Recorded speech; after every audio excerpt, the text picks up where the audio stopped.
ایک قرارداد انہوں نے جمع کرائی تھی۔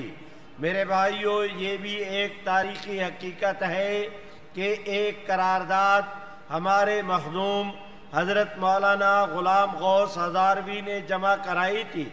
حضرت مولانا عبدالحکیم صاحب، حضرت مولانا عبدالحق صاحب تھے بلوچستان کے، اور ایک اور عالم دین حضرت مولانا غلام غوث ہزاروی، یہ 5-7 اسمبلی کے ممبران تھے۔ وہ حضرت مولانا غلام غوث اس وقت وہ متحدہ اپوزیشن کا یا جمعیت علماء اسلام کا حصہ نہیں تھے، اس لیے ایک قرارداد انہوں نے بھی جمع کرائی میرے بھائیوں۔ اور ایک قرارداد راول پنڈی اسلام آباد آپ حضرات جائیں تو راستے میں وہاں اگر پنجاب کی طرف سے اسلام آباد میں آئیں تو پہلا انٹرچینج آتا ہے چکری، اس انٹرچینج چکری کے ساتھ آگے ہے تھانہ چونترا۔ یہ چونترا اور چکری کا علاقہ ملا کر راول پنڈی کے کچھ شہری حلقہ کو شامل کر کے ایک حلقہ بنایا گیا تھا قومی اسمبلی کا، اور اس حلقہ سے منتخب ہوئے تھے جناب ملک جعفر۔ اتفاق کی بات یہ ہے کہ یہ ملک جعفر کسی زمانے میں قادیانی تھے۔ میرے بھائیوں، بس یہی بات مجھے آپ حضرات سے عرض کرنا ہے کہ ملک جعفر نے بھی ایک قرارداد پیش کی۔ اس وقت ہماری فوج کے حاضر سروس جرنیل، ان کا نام جنرل عبدالعلی تھا، وہ بھی سکہ بند قادیانی تھا اور اس ملک جعفر کا چچا زاد بھائی تھا۔ ایک اور جرنیل، حاضر سروس جرنیل، فوج کا حاضر سروس جرنیل، وہ بھی بد نصیب سکہ بند جنونی قسم کا متعصب فنیٹک قسم کا قادیانی تھا، اس کا نام تھا ملک اختر۔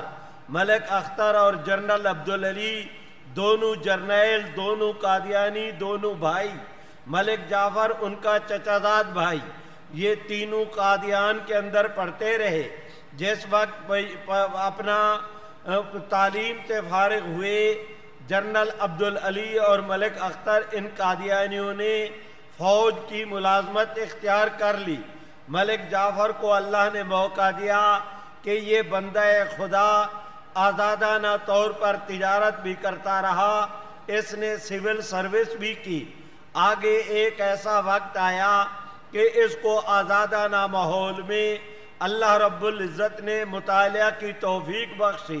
پھر ایک ایسا وقت بھی آیا کہ اپنے مطالعے کی بنیاد پر اس نے یہ اعلان کر دیا کہ مرزا غلام احمد قادیانی اور اس کے ماننے والے کافر ہیں، اس نے قادیانیت پہ لعنت بھیج کے اسلام قبول کر لیا۔